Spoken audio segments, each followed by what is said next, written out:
مامون رشید کے دور میں ایک ایسا سوال آیا دربار میں کہ اگر ہمارے ہاتھ میں یہ کوہنی ہے، اس کو کوہنی کہتے ہیں نا، یہ کوہنی ہے، یہ اٹھنا ہے، اور یہاں پہ جو اس کو ٹخنا کہتے ہیں. تو میں اس لیے بتایا کیونکہ بعض لوگ جو ہے کوہنی کو گھٹنا، گھٹنے کو کوہنی اور ٹخنے کو وہ ٹخنوں سمیت دھونا، تو وہ ٹخنا اس کو کہتے ہیں. یہ ہے کوہنی. تو یہاں سے ہاتھ جوائنٹ مڑتا ہے، پھر یہ فلیکسیبل ہوتا ہے. تو سوال یہ تھا کہ اگر اللہ تعالیٰ نے یہ کوہنی سے ہاتھ کو نہ موڑا ہوتا، ہاتھ ایسے ہوتے سب، ایسے اٹھتے ایسا جاتا ہے، اس طرح ایسا نہ ہوتا. تو سوال یہ تھا کہ اگر ہاتھ مڑتا نہیں تو کھاتے کیسے؟ اگر ہاتھ مڑتا نہیں تو کھانا کیسے کھاتے؟ یہ امام علی رضا. کون امام علی رضا؟ 11ویں پوری گزر گئی، شاید کسی نے بتایا ہوگا. امام علی رضا غوث پاک کے پیروں کے پیروں کے پیر کا نام ہے. یعنی امام علی رضا کے شاگرد اور مرید ہیں معروف کرخی. معروف کرخی کے مرید ہیں سری سقطی. سری سقطی کے مرید ہیں جنید بغدادی. جنید بغدادی کے مرید ہیں ابو الحسن ہنکاری. ان کے مرید ہیں عبد الواحد تمیمی. ان کے مرید ہیں ابو الفرا طرطوسی. ان کے مرید ہیں ابو سعید مخزومی، اور ابو سعید مخزومی کے مرید کو کہتے ہیں عبد القادر جیلانی. غوث یہ کتنے اوپر ہو گئے؟ امام علی رضا. امام علی رضا کون ہے؟ یہ امام موسیٰ کاظم کے بیٹے ہیں. امام موسیٰ کاظم امام جعفر صادق کے بیٹے ہیں. 22 رجب کو جن کی نیاز ہوتی ہے. آج کل اس کو 15 کر دیا گیا ہے. وہ ہے ایکچولی 22 اور قیامت تک 22 ہی رہے گی. اس کو 15 کوئی نہیں کر سکتا.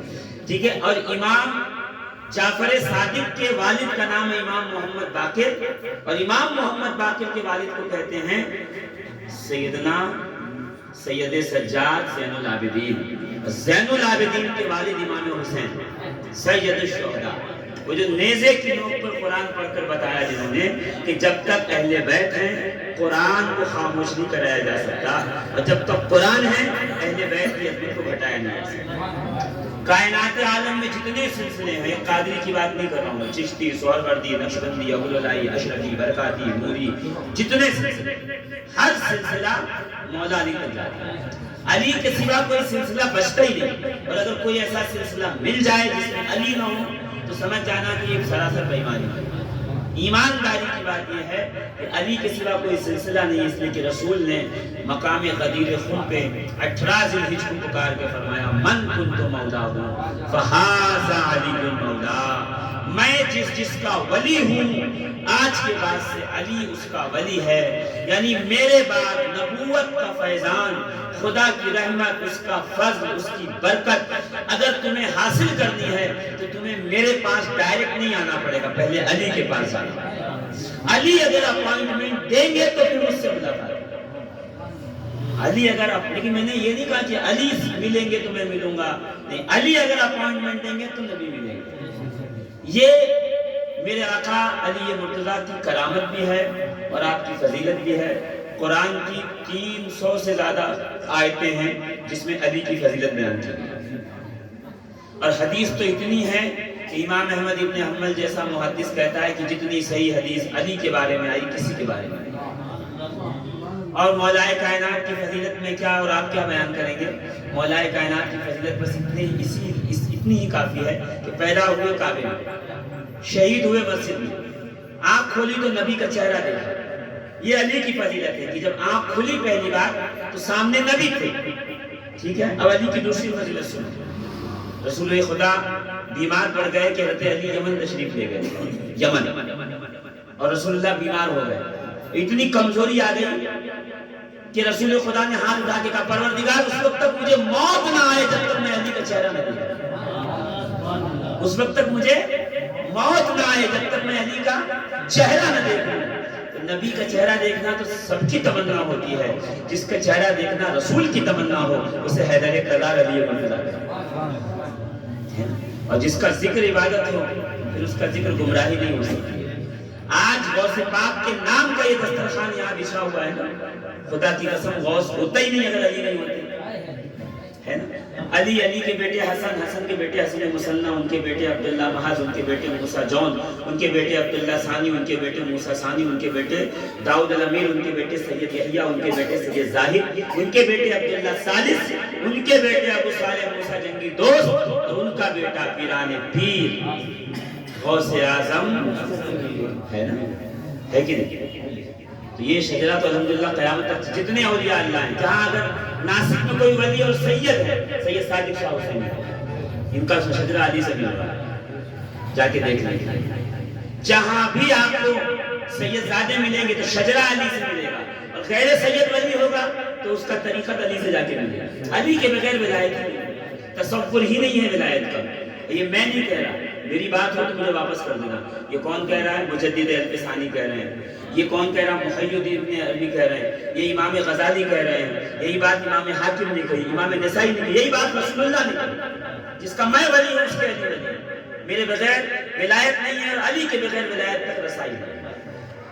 تو مولا کائنات علی المرتضیٰ کرم اللہ تعالی وجہہ الکریم کی سب سے بڑی فضیلت یہ ہے، خاصیت، کہ آپ کے در سے کوئی بھوکا خالی نہ جائے.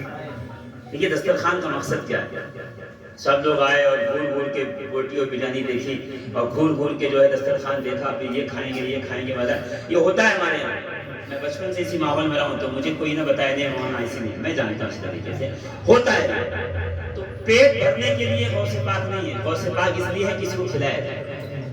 تو امام علی رضا جو غوث پاک کے پیر ہیں، ان کے پاس یہ سوال آیا، نہیں ان کے زمانے میں مامون رشید کے دربار میں یہ سوال آیا، اگر ہاتھ ایسا فولڈ نہیں ہوتا تو کھاتے کیسے؟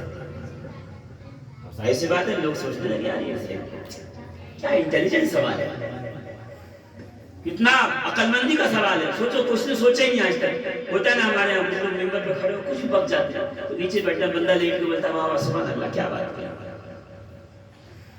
نہ اللہ کا خیال، نہ رسول کا خیال، نہ حد بندی کا خیال، نہ درجات کا خیال، بس بولے چلے جاتے ہیں. ہم لوگ سوچتے بلکہ بات سبحان اللہ کیا بات ہے. غوث پاک کون؟ غوث پاک وہ غوث پاک جو مردے زندہ کر دیے، وہ غوث پاک جو ٹھوکر مارتے تھے مردہ کھڑا ہوتا تھا، مرغے پہ ہاتھ پھیرتے تھے مرغا اٹھ کے کھڑا ہو جاتا تھا. وہ ایک وقت میں 70 جگہ جاتے تھے، یہ کرتے تھے وہ کرتے تھے. مجھ سے کوئی پوچھے کہ غوث پاک کی کرامت کیا ہے، تو میں یہ بتاؤں گا کہ غوث پاک کی کرامت یہ ہے کہ 15 سال تک دوران طالب علمی میں لگاتار ایک رات میں ایک قرآن پاک ختم کرنا، یہ کرامت ہے. تو غوث پاک کی کرامت کیا؟ غوث پاک کی کرامت یہ ہے کہ 40 سال تک انہوں نے عشاء کی نماز پڑھی، پھر تہجد پڑھی، پھر فجر کی نماز پڑھی، اور پڑھ کے بتایا کہ خدا کے لیے مجھ پر چھوڑ دینا، غوث پاک کے علاوہ اس وقت کسی کی طاقت نہیں. یہ غوث پاک ہے. غوث پاک کون ہے؟ غوث پاک وہ ہیں کہ دریائے دجلہ کے کنارے ٹہلنے نکلے گے صبح نماز فجر کے بعد. ایک چھوٹی سی بچی الجھے ہوئے بال پھٹے ہوئے کپڑے زاروں قطار ہو رہی ہے، اس کے پاس جا کے بیٹھ گئے، اور بیٹھ کر اس کو گود میں لے لیا، اور گود میں لے کر کے پوچھنے لگے شہزادی کیا بات ہے، رو کیوں رہی ہے؟ وہ بھی کیسے پیر تھے کہ جو غریبوں کو گود میں لے کے بٹھایا کرتے تھے. آج تو ہم نے ایسے وی آئی پی پیر دیکھے ہیں کہ کسی غریب کے دروازے میں کبھی دکھائی نہیں دیتے. ان کو وہی آدمی چاہیے جس کی ہوٹل ہو، بنگلہ ہو، گاڑی ہو، اور بڑے جو ہے وہ فارچونر ہو اور اے سی لگی ہو. پیر صاحب وہیں رہتے ہیں، غریبوں کے یہاں نہیں آتے ہیں. ہمیں تو وہ پیر چاہیے جو غریبوں کے یہاں بھی آ جائے. تو غوث پاک جو ہے اس بچے کو اٹھائی، بولی کیا ہوا، کیوں رو رہی ہے؟ کہا میری ماں نہیں ہے، میرا باپ نہیں، میں یتیم ہوں. اگر ماں باپ ہوتے تو مجھے کچھ کھلاتے پلاتے، میری ماں میرے بال سنوارتی، میرے کپڑے بدلتی، اور میرے ساتھ جو اس نے سلوک کرتی. سرکار غوث پاک کے سر پہ امامہ تھا اس وقت، آپ نے امامہ اتارا. کم خواب ایک کپڑا آتا اس کا امامہ، جس میں سونے کے تار بنے رہتے ہیں. تو وہ کپڑا اتارا، 70,000 درہم کا تھا وہ کپڑا. امامہ اتارا، مرید کو دیکھے کہا جائے اس کو جلدی سے بیچ کر بچی کے لیے نئے کپڑے اور کھانے کا سامان لا، اور تیل لا، کنگھی لا، اس کے لیے نہانے کا سامان لا. بچی کو اپنے گھر والی سے کہہ کے غسل دلوایا. دلوانے کے بعد لوگوں نے دیکھا کہ جس کی زبان میں وہ تاثیر تھی کہ اگر وہ کہہ دے تو خدا وہ کر دیا کرتا تھا، وہ اپنے ہاتھوں سے ایک یتیم بچی کا بال جھاڑا، جو نکالی، بال جھاڑا، اس کی چوٹی بنائی، اس کے سر پہ دوپٹہ ڈالا، مکنا ڈالا، اس کو نئے کپڑے پہنائے، اور اپنے پاس بٹھا کے کہا خبردار اپنے آپ کو یتیم نہ کہنا. عبد القادر کی خانقاہ جب تک ہے پورے بغداد میں کوئی یتیم نہیں ہے، جس کو بھوک لگے گی میرے دروازے پر. یہ ہے دسترخوان کی ابتدا. رشتہ دار بلا کے کھلانا نہیں، اس کا مطلب یہ ہے کہ جب دسترخوان بنے ان کا بھی حق ہو جن کے لیے یہ شروع کیا، جن کے لیے غوث پاک نے یہ شروع کیا۔ غوث پاک کی کرامت کیا ہے؟ غوث پاک کا مقام و مرتبہ کیا ہے؟ غوث پاک کا مقام و مرتبہ یہ ہے کہ ایک دن کسی بغداد میں ماوراء النہر ہرات کے شہر میں ایک علاقے میں پہنچے، علی الہیتی کہتے ہیں، میں ساتھ میں تھا۔ غوث پاک کو لوگوں نے آفر کیا میرے گھر میں رکو، مرید کا تو ہوتا ہے نا، اچھا جو بڑے پیسے والے مرید ہوتے ہیں ان کا لگتا ہے میرے گھر میں رکے تاکہ لوگ اور بولے ہاں بھائی ان کے گھر تو فلاں صاحب رکھتے ہیں، تو مرید کو رکا دیا۔ مرید سب آئے، غوث پاک نے منع کیا، ایک دم قریب مرید کے یہاں رکے جس کے یہاں صرف دو چیز تھی بس، ایک پانی کا مٹکا تھا اور ایک پیالہ تھا، بستر بھی نہیں تھی۔ غوث پاک اس کے یہاں جا کے رکے، اپنی چادر بچھائی اس پہ بیٹھے۔ وہ ایک ایک آدمی آ کے بھی اتنے بڑے پیر تھے اور اتنے بڑے عالم دین تھے، سارے علماء اس وقت جتنے علماء ہوں، مجاہد ہوں، محدث ہوں، سب غوث پاک کے اسٹوڈنٹ، سب آ کے ملتے تو کچھ نہ کچھ تحفہ دیتے، کوئی روپیہ دیتا، کوئی دینار دیتا، کوئی مال دیتا، کوئی کپڑے دیتا، کوئی کیا جو جس کی حیثیت تھی وہ اپنے حساب سے دیتا۔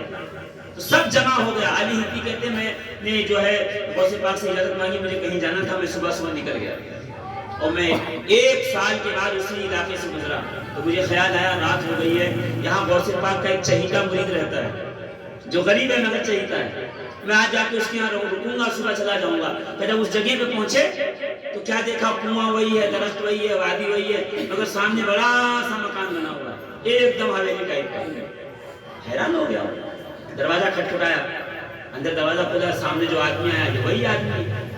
کہا کیا بات ہے، پچھلی بار آیا تھا تو کیا غربت تھی، ایک مٹکا ایک پیالہ تھا، اور اس بار عالم یہ بہت بڑی محل اور شاندار جو ہے تیرا گھر بنا ہوا ہے، کیا مسئلہ ہے؟ تو تجھے نہیں پتا، ایک رات میرا پیر رکا تھا، ایک رات میرا پیر رکا تھا، پوری رات جتنا تحفہ آتا گیا جاتے وقت مجھے دے کے چلا گیا۔ پتا چلا لینا بینک کا نام پیر نہیں ہے، دینا بینک کا نام پیر۔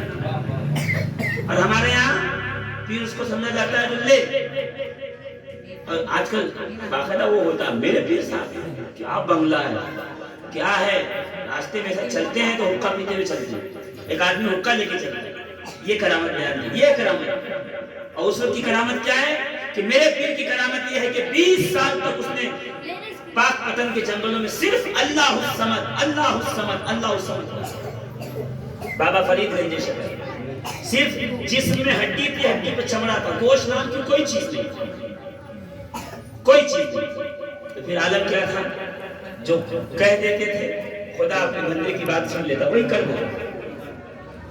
تو ہم لوگ اس میں خیر بات بہت آگے نہیں نکل جائے، میری عادت ہے مائک جب آیا تھا تو میں سوچتا ہوں تھوڑی اور بیان کروں، تھوڑی اور۔ تو مامون رشید دربار میں آیا کہ ہاتھ میں فولڈ نہیں ہوتا تو کھاتے کیسے؟ کتنا ویلڈ کوشچن ہے، کیسے کھاتے کیسے؟ اب سارے لوگ بیٹھ گئے قرآن حدیث تفسیر لے کر کے، کھاتے کیسے کھاتے، ہاں کیسے کھاتے کیسے کھاتے کیسے کھاتے۔ تو جب جواب نہیں ملا تو کہا علی رضا رسول اللہ کے شہزادے کو بلا لو، پوتے کو بلا لو، نواسے امام علی رضا ہے۔ کہا امام ایک بہت بڑا مسئلہ ہے، اب پچھلے 1 مہینے سے لگے ہوئے کہیں مل ہی نہیں رہا ہے۔ کہا کیا؟ کہا اگر ہاتھ میں کوہنی نہ ہوتی، موڑ نہ ہوتا، اس کو لیور کہتے ہیں اصل میں، لیور۔ اور لیور کو عربی میں کیا کہتے ہیں؟ وزیر۔ وزیر بوجھ اٹھانے والا ہے نا قرآن میں، قیامت میں کوئی کسی کا بوجھ نہیں اٹھائے گا تو اس کو وزیر کہتے ہیں، بوجھ اٹھانے والا۔ اسی لیے بادشاہ کے نائب کو وزیر کہتے ہیں کہ بادشاہ کے بعد بوجھ وہی اٹھاتا ہے۔ اور میرے آقا فرماتے ہیں علی وزیری، علی میرا وزیر ہے۔ ضروری نہیں زوردار بات ایک زور سے بہت چیز کر کے تو آپ کو سبحان اللہ بہت اچھی، زوردار بات کان میں بھی کہی جائے تو زورداری ہوتی ہے نا۔ تو عزیزان محترم، کہا یہ لیور نہیں ہوتا، یہ فولڈ نہیں ہوتا تو کھاتے کیسے؟ تو رسول اللہ کے نواسے نے کیا جواب دیا؟ مسکرا کے فرمایا کوئی بات نہیں کھاتے، کھلاتے رہتے، کھاتے نہیں کھلاتے رہتے، میں تمہیں کھلا دیتا تم مجھے کھلا دیتے، بات بن جاتی۔ پتہ کیا چلا؟ بہت بہت اچھا جواب اور بہت نہیں ذہن و سوچ کا فکر ہے کہ پوری حکومت، پورے وزیر، پورے علماء، پورے مفتی، پورے قاضی یہ سوچتے رہے کھاتے کیسے؟ رسول کے بیٹے نے بتایا کھلاتے کیسے۔ تو جس کے نام سے دسترخوان منصوب ہے نا، اس کا ہمیشہ ایجنڈا یہ رہا کھلاتے کھلاتے. ایک بار مرغا کھایا ہے غوث پاک نے، پوری دنیا کے مولوی مرغے کے پیچھے پڑے ہوئے، سنت غوث پاک کی. اور 15 سال تک پڑھائی کے زمانے میں گھاس توڑ کے کھاتے رہے، پانی پیتے رہے، آج تک کسی نے گھاس نہیں کھائی. پر اللہ غوث پاک کے نام پہ بھی صرف اتنا ہی چاہیے جتنا ہم کو اچھا لگے. اگر غوث پاک کے نام پہ تھوڑی تکلیف ہو جائے، نہیں یہ والا نہیں چاہیے. ہمیں تو وہی غوث پاک چاہیے جس کے نام پہ تھوڑا نفس کو مار پٹائی بھی ہو، تھوڑا نفس پہ کنٹرول بھی ہو. اور پھر جب نفس پہ کنٹرول ہو جائے تو پھر مرغا کھاؤ، بکرا کھاؤ، کچھ بھی کھاؤ، کوئی مسئلہ نہیں. یہ اولیاء اللہ کا در ہے، اس لیے یہاں آؤ، یہ آپ کو جو ہے وہ صبح و شام ریاضت کی بھٹی میں جلا کے کندن بنا دے. اور ایک بار کندن بن جاؤ تو پھر جو چاہے وہ کھاؤ، جو چاہے وہ کھلاؤ، کوئی روکنے والا نہیں. مگر ہم لوگ آتے ساتھ صرف کھانے کی سوچتے ہیں. تو پروردگار عالم ہمیں کھانے کے ساتھ کھلانے والا بنا دے، لینے کے ساتھ دینے والا بنا دے. پروردگار عالم علماء حق کے پیچھے چلنے کی توفیق عطا فرمائے. پروردگار عالم اولیاء اللہ کی عزت و ناموس کے لیے ہمیں ہمیشہ سینہ سپر رہنے کی توفیق عطا فرمائے. رسول کی محبت، اہل بیت کی محبت، صحابہ کی تعظیم، اولیاء اللہ کی عظمت سمجھنے والا بنائے. آمین بجاہ نبی کریم علیہ الصلوۃ والسلام.